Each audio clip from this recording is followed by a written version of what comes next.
Padiyam smart village office revenue മന്ത്രി K Rajan ഉദ്ഘാടനം ചെയ്തു. സേവനങ്ങളും സ്മാർട്ട് എന്ന മുഖമുദ്രാവാക്യത്തെ അക്ഷരാർത്ഥത്തിൽ ഹൃദയത്തിൽ ചേർത്തു പിടിച്ചുകൊണ്ട് കേരളത്തിൽ അത് സാധ്യമായി എന്ന അഭിമാന ബോധമാണ്. യഥാർത്ഥത്തിൽ ഈ 9 വർഷക്കാലം 2 ഗവൺമെൻറ്റുകൾ പിന്നിടുമ്പോൾ ആദ്യത്തെ ഗവൺമെൻറ്റിൻ്റെ 5 വർഷക്കാലം കൊണ്ട് 1,77,717 പട്ടയങ്ങൾ വിതരണം ചെയ്യാൻ ആദ്യ ഗവൺമെൻറ്റിന് അതിൻ്റെ 5 വർഷക്കാലം കൊണ്ട് സാധിച്ചു. രണ്ടാമത്തെ ഗവൺമെൻറ് അതിൻ്റെ 4 വർഷക്കാലം പിന്നിടുമ്പോൾ തന്നെ 2,23,000-ലേറെ പട്ടയങ്ങൾ വിതരണം ചെയ്തു. അങ്ങനെ പറഞ്ഞാൽ അതിൻ്റെ അർത്ഥം 4,06,958 പട്ടയങ്ങൾ 9 വർഷക്കാലം കൊണ്ട് വിതരണം ചെയ്യാൻ കഴിഞ്ഞ ചരിത്രപരമായിട്ടുള്ള നേട്ടം നേടാൻ കഴിഞ്ഞ ഒരു ഗവൺമെൻറ്റിൻ്റെ കാലയളവിൽ റവന്യൂ വകുപ്പ് മന്ത്രിയായി എന്നുള്ളതാണ്.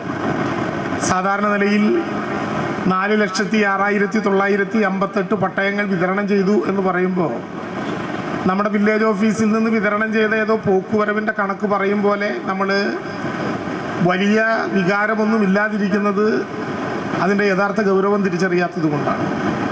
2016-ലും 2021-ലും കേരളത്തിൽ 2 ഗവൺമെൻറ്റുകൾ അധികാരത്തിൽ വരുന്ന സമയത്ത് പത്രം വായിച്ച് സത്യപ്രതിജ്ഞ ചെയ്യുന്ന ചിത്രം കാണുമ്പോൾ രണ്ടാമത്തെ ഗവൺമെൻറ്റിൻ്റെ ആണെങ്കിൽ മുഖംമൂടികൾ വെച്ച് മന്ത്രിമാർ 21 പേർ സത്യപ്രതിജ്ഞ ചെയ്യുന്ന ചിത്രം വീഡിയോയിലൂടെ TV-യിലൂടെ കാണുമ്പോൾ ആര് മന്ത്രിയായിട്ട് എന്ത് കാര്യം, മരിച്ചാൽ കുഴിച്ചിടാൻ 6 അടി മണ്ണിന് ഉടമയാകാൻ കഴിഞ്ഞില്ലല്ലോ തമ്പുരാനെ എന്ന് പ്രാർത്ഥിക്കുകയും കരയുകയും ചെയ്തിരുന്ന 4,06,958 കുടുംബങ്ങൾ ഭൂമിയുടെ ഉടമകളായി എന്നുള്ളതാണ് ഈ ഗവൺമെൻറ്റിൻ്റെ നേട്ടങ്ങളിൽ.